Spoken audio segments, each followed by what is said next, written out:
कभी सोचा है कुछ लोग ऐसे कैसे होते हैं जो हमेशा अपनी बात मनवा लेते हैं। ये कोई जादू नहीं है, बिल्कुल नहीं। ये है प्योर साइकोलॉजी, और ये वो साइकोलॉजी है जिसे दुनिया के सबसे पावरफुल लोग इस्तेमाल करते हैं। जरा सोचिए, क्या हो अगर कोई किसी के दिमाग में झांक सके, उसके हर फैसले पर असर डाल सके। है ना कमाल की शक्ति। ये एक ऐसी पावर है जो किसी का भी ध्यान अपनी तरफ खींच सकती है। और पता है सबसे मजेदार बात क्या है? ये जो तरीके हैं ना, ये सिर्फ कुछ गिने चुने लोगों के लिए नहीं बने हैं। ये तो ऐसे पावरफुल टूल्स हैं जिन्हें हम में से कोई भी, जी हाँ, कोई भी सीख सकता है, समझ सकता है। लेकिन हाँ, इससे पहले कि हम आगे बढ़े, एक जरूरी चेतावनी। देखिए, ये जो ज्ञान है ना, ये एक दो धारी तलवार की तरह है। इसका मकसद किसी को जागरूक बनाना है, किसी को मैनिपुलेट करना नहीं। तो इस पावर का इस्तेमाल बहुत जिम्मेदारी से करना होगा। तो चलिए शुरू करते हैं हमारी पहली ट्रिक से। और ये इतनी सिंपल और इतनी नेचुरल है कि हम इसे रोज देखते हैं पर शायद पहचानते नहीं। इसे कहते हैं द रिवेंज ट्रैप। सीधे शब्दों में कहें तो ये रिवर्स साइकोलॉजी का एक क्लासिक केस है। होता है ना कि जिस चीज के लिए मना करो, मन उसी की तरफ और ज्यादा भागता है। बस यही तो है इंसानी फितरत। चलिए एक उदाहरण लेते हैं।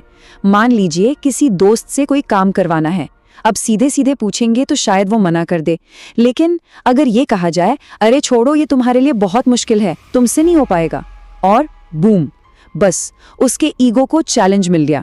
अब तो वो खुद को सही साबित करने के लिए कुछ भी करेगा। और यही तो इस ट्रिक की खूबसूरती है। ये सब कुछ सबकॉन्शियस लेवल पर होता है। सामने वाले को लगता है कि फैसला तो उसका अपना था, जबकि असल में डोर तो किसी और के हाथ में थी। अच्छा, अब आते हैं अगली ट्रिक पर, जो इससे भी ज्यादा बारीक है। इसमें किसी को मजबूर नहीं किया जाता, बल्कि उनके लिए चॉइसेस का एक जाल बुना जाता है। ये एक लाइन सब कुछ बयां कर देती है। असली पावर किसी को धकेलने में नहीं है, बल्कि उनके चुनाव को फ्रेम करने में है। एक ऐसा रास्ता बनाने में जिसकी मंजिल पहले से तय हो। जैसे एक तरफ कोई पूछता है, चलो बाहर चलें। जवाब हाँ भी हो सकता है, ना भी। लेकिन दूसरी तरफ कोई पूछता है, पिज्जा हट चले या डोमिनोज। देखा फर्क? अब सवाल जाना है या नहीं का नहीं रहा, अब सवाल है कहाँ जाना है। नतीजा वही है, बाहर जाना, लेकिन एक चॉइस का भ्रम भी दे दिया गया। अब सवाल ये है कि ये काम क्यों करता है? भाई, क्योंकि हम सबको कंट्रोल में रहना पसंद है ना? ये ट्रिक सामने वाले को कंट्रोल का एक एहसास देती है, जबकि असली कंट्रोल तो किसी और के पास होता है। ये कंट्रोल्ड फ्रीडम का एक बहुत ही शानदार खेल है। हमारी अगली ट्रिक भावनाओं के एक बहुत बहुत पावरफुल पहलू पर काम करती है, और वो है गिल्ट, यानी अपराध बोध। इसमें कोई आपको सीधे सीधे दोषी नहीं ठहराता, नहीं, ये तो बस हालात ऐसे बना देता है कि इंसान खुद को ही दोषी महसूस करने लगता है। ये एक ऐसा बीज बोने जैसा है जो अंदर ही अंदर बढ़ता है और आखिर में इंसान को वही करने पर मजबूर कर देता है जो सामने वाला चाहता है। ये कोई टकराव नहीं है, ये तो एक आईना दिखाने जैसा है। बस सामने वाले को ये दिखा दिया जाता है कि उनका बर्ताव कैसा लग रहा है, और बस गिल्ट अपना काम खुद कर देता है। कोई लड़ाई झगड़ा नहीं, कोई बहस नहीं, सिर्फ रिजल्ट। लॉजिक, फैक्ट्स, ज्यादातर टाइम इन सब से कोई फर्क नहीं पड़ता। हमारे फैसले वो दिल से होते हैं, दिमाग से नहीं। और हमारी अगली ट्रिक ठीक इसी चीज का फायदा उठाती है। जरा सोचिए, कोई ऐसा जोरदार भाषण जो देशभक्ति जगा दे, या कोई ऐसा एड जो रुला दे। उस एक पल में हमारा लॉजिक कहीं पीछे छूट जाता है। पॉलिटिशियंस इस बात को बहुत अच्छे से जानते हैं। वो फैक्ट्स नहीं बेचते, वो इमोशंस बेचते हैं। एक बात हमेशा याद रखनी चाहिए, लोग शायद ये भूल जाएं कि क्या कहा गया था, लेकिन वो ये कभी नहीं भूलते कि उन्हें कैसा महसूस कराया गया था। यही इस पूरी ट्रिक का मूल मंत्र है। और अब हम आ गए हैं अपनी आखिरी ट्रिक पर, शायद इन सब में सबसे सिंपल और सबसे खतरनाक, कुछ भी ना कहने की ताकत, यानी खामोशी की ताकत। देखिए, चिल्लाना वो तो कमजोरी की निशानी है, लेकिन खामोशी डराती है।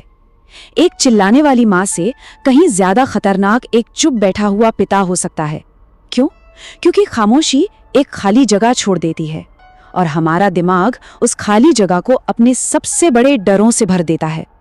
असली पावर खामोशी में है, इस बात की गहराई को महसूस कीजिए।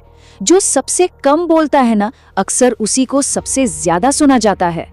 जब कोई चुप हो जाता है तो सामने वाला असहज हो जाता है। वो सोचने लगता है, अरे मैंने कुछ गलत तो नहीं कह दिया, और फिर वो उस खामोशी को भरने के लिए और ज्यादा बोलने लगता है और ज्यादा राज खोलने लगता है, और गुजरते हुए हर पल के साथ पावर का बैलेंस आपकी तरफ झुकने लगता है। तो एक बात याद रखिए, जब हर कोई बोल रहा हो तब शांत रहकर सिर्फ सुनिए। जब सब चिल्ला रहे हो तो आप चुप रहिए। असली ताकत ऑब्जर्व करने वाले में होती है, शोर मचाने वाले में नहीं। तो ये थे डार्क साइकोलॉजी के कुछ गहरे रहस्य। ये सिर्फ ट्रिक्स नहीं है, ये तो समझिए कि इंसानी दिमाग के ऑपरेटिंग सिस्टम को हैक करने के कोड्स हैं। तो अब ये जानकारी, ये ज्ञान सबके पास है, एक बहुत ही पावरफुल टूल। अब इसका इस्तेमाल खुद को मैनिपुलेशन से बचाने के लिए किया जाता है या दूसरों को कंट्रोल करने के लिए, ये चुनाव हमेशा हमारा अपना होता है। सवाल बस एक ही है, इसका इस्तेमाल कैसे किया जाएगा।